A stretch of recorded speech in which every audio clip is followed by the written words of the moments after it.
insights, like what are people doing on our website and how can we get them to engage longer. Welcome back to Duo On Air. I'm Abby. And I'm Courtney. And we're the ex-agency turned entrepreneurial team that puts the Duo in Duo Collective. Our boutique organic marketing agency specializes in SEO, social media strategy, and branding. We're an everyday pair of business besties / marketing experts obsessed with helping our community learn more about what it takes to run a business. Which is why on Duo On Air, we're not holding anything back. We're giving you all the info we know about how to grow your business organically so you can be the confident CEO you were made to be. And how to navigate life as a small business owner. Whether it's on your own or with your best friend by your side, so grab your coffee or your mimosa, we don't judge, and settle in for a quick value-packed episode of Marketing Tips. Welcome back to the Duo On Air podcast. This is episode number 15, all about the 3 metrics you should be watching in your Google Analytics account. So, first things first, Abby, do we have Google Analytics set up for us? Absolutely. This is actually one of the very first things we do for every single one of our SEO clients for sure. Every once in a while, from a social perspective, we really do want those analytics. So we will help some of our social clients set things up as long as they have a website that we can do that for. But one thing to know, if you don't have a Google Analytics account, definitely sign up for one. It's completely free. There's no harm in doing it. And the big thing is that if you don't have a Google account right now, you're not capturing any data. So you will never get past data, only forward data from when you start setting up your account. So every day you don't have it set up, you're just missing a lot of information you can get on your website. And if you do have a Google Analytics account, go ahead and take a peek at what type of Google Analytics account you have. Because if you see a little UA next to the code of your Google Analytics, you are on the Universal Analytics account. And this will actually stop tracking new data as of July 1st, 2023, which sounds like a really long ways away, but time can move super fast and we can all forget about it. So definitely go in and upgrade to the next version, which is called GA4. And when you go into your Google Analytics account and you click on the little settings wheel in the lower left-hand corner, you will automatically see a blue pop-up at the very top of your screen. That is Google Analytics telling you to upgrade your account, and they'll walk you through the process. Super easy. The format just looks a little bit different, but the methodology behind it is a lot more new school now. So it's just better tracking, better measurements for your business. So I definitely recommend making sure that's upgraded. And one thing to keep in mind is not all website platforms allow this yet. So make sure you Google whether I know Shopify, Showit do.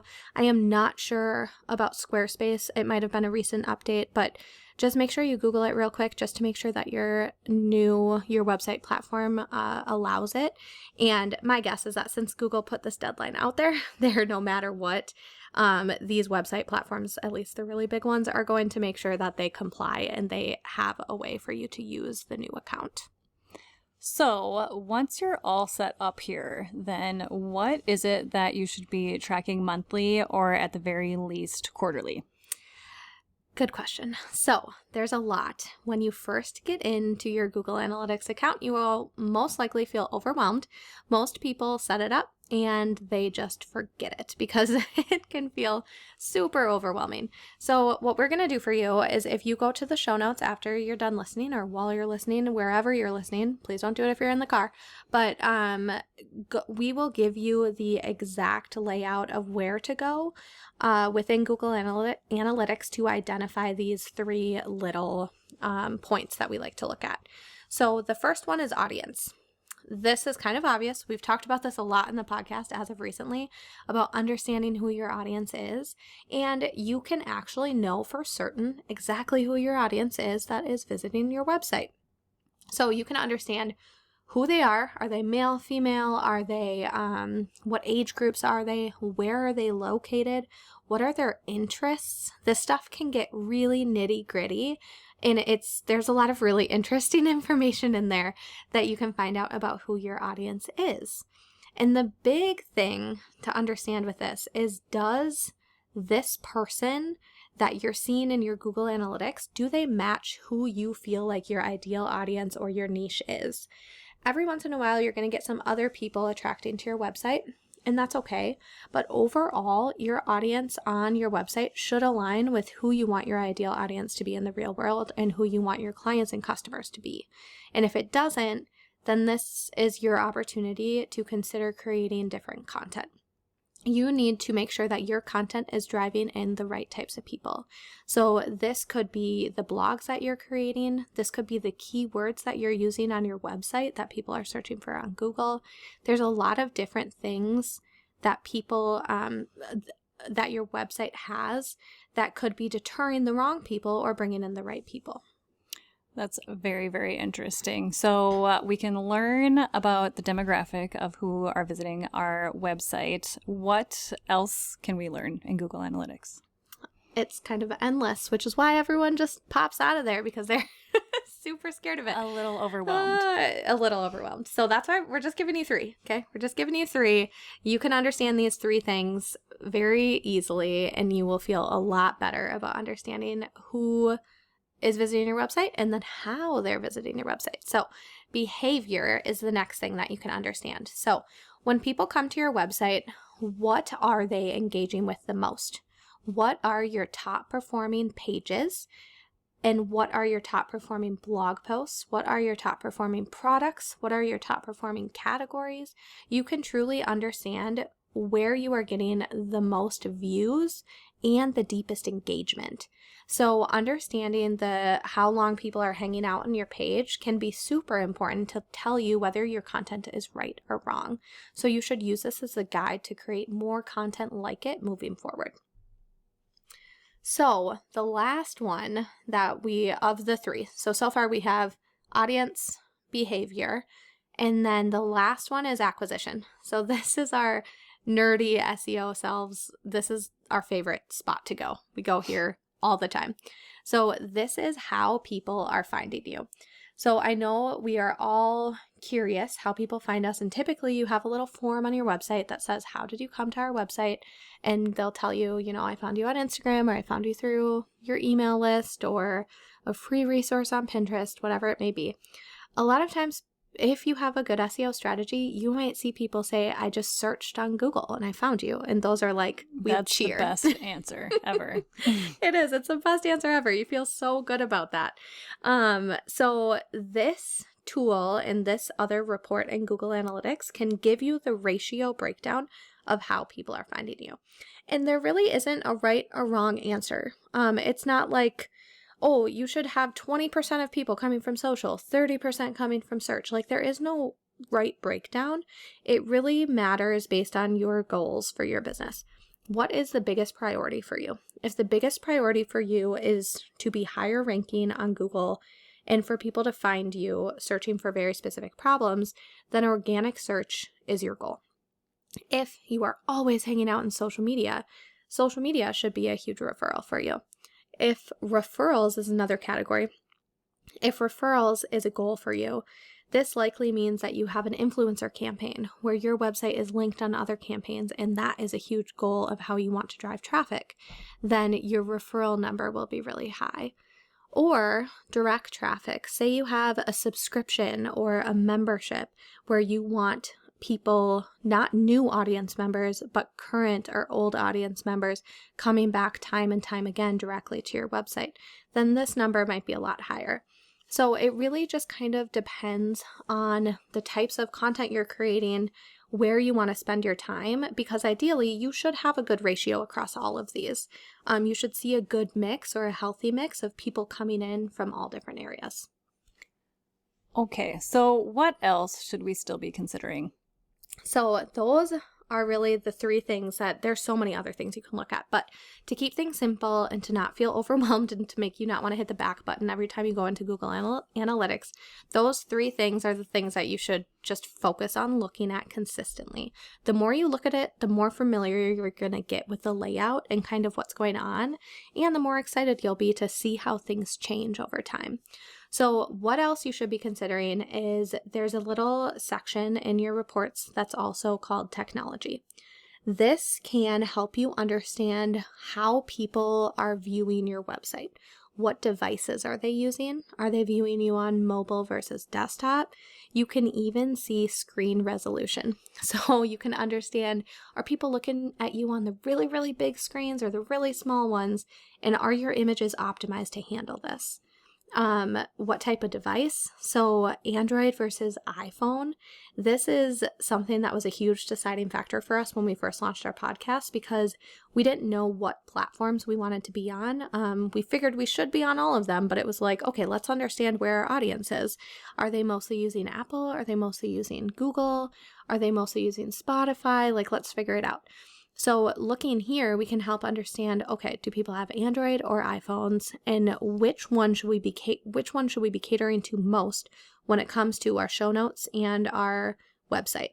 We should probably prioritize Apple because 60 to 70% of our audience lives in Apple, even though we have Google phones. So like in our brains, we always go to Google first. So it's just interesting, and it's a good like grounding exercise to understand what your audience is using. Is bounce rate still an important metric? So this is something that the new Google Analytics kind of did away from.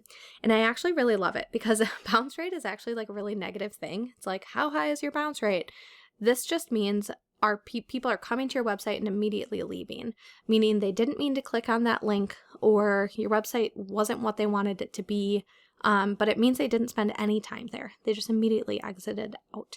And we don't want that to happen because that's not the goal. However, a lot of times that could be an accidental click, and then that's affecting your website, and it's not really giving you any true information. So this is positioned now in the new Google Analytics as engagement. Oh, it's all a part of the engagement overview. So you'll see things like number of visitors, average engagement time, and engagement rate, but you will not see bounce rate. So we're shifting our mindset to understand how long are people engaging on our site. Is it 1 minute? Is it 2 minutes? Is it 40 minutes? Like, what are people doing on our website, and how can we get them to engage longer? So what are some ways that we can do this? There are a lot of ways we can do this through things like internal links. So this is something where you're linking to other pieces of content that are related. So every blog post that you create or new piece of content that you create, you should always be directing them somewhere else to something similar. So every time you write a blog, if we're writing a blog all about this, all about Google Analytics, we have a few other blog posts about our favorite Google tools and how to optimize your Google My Business profile that we could naturally link into that blog post that would be related to the content that we're serving. So it gets someone to stay engaged with your website even longer, and that's really the goal.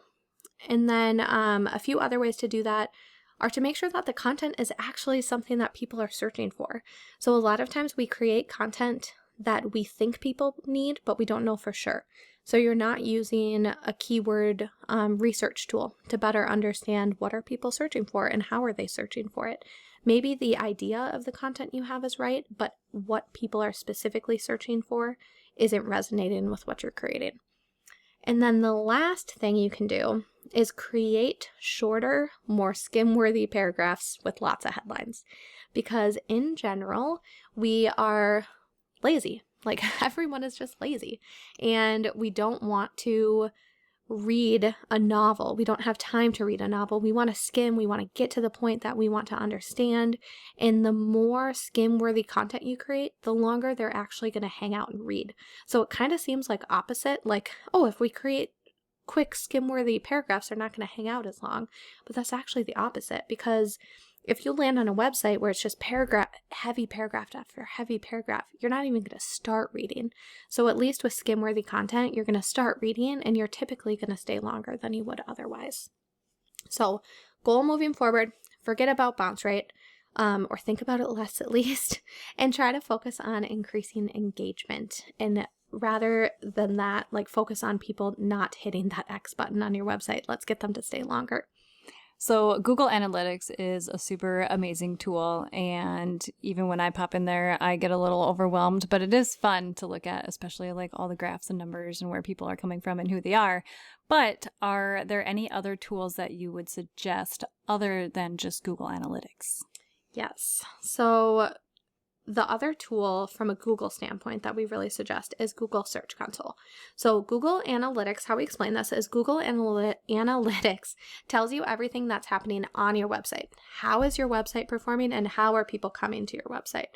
But if you want to better understand how you are performing on Google, that is Google Search Console. So Google Search Console connects with your domain, and that will tell you what keywords are indexing on Google, how many impressions you're getting for those keywords, and if people are clicking on those keywords to go to your website. So this information is so powerful for content creation because we can all of a sudden understand like, wow, this blog post is really taking off. We should create more content like it.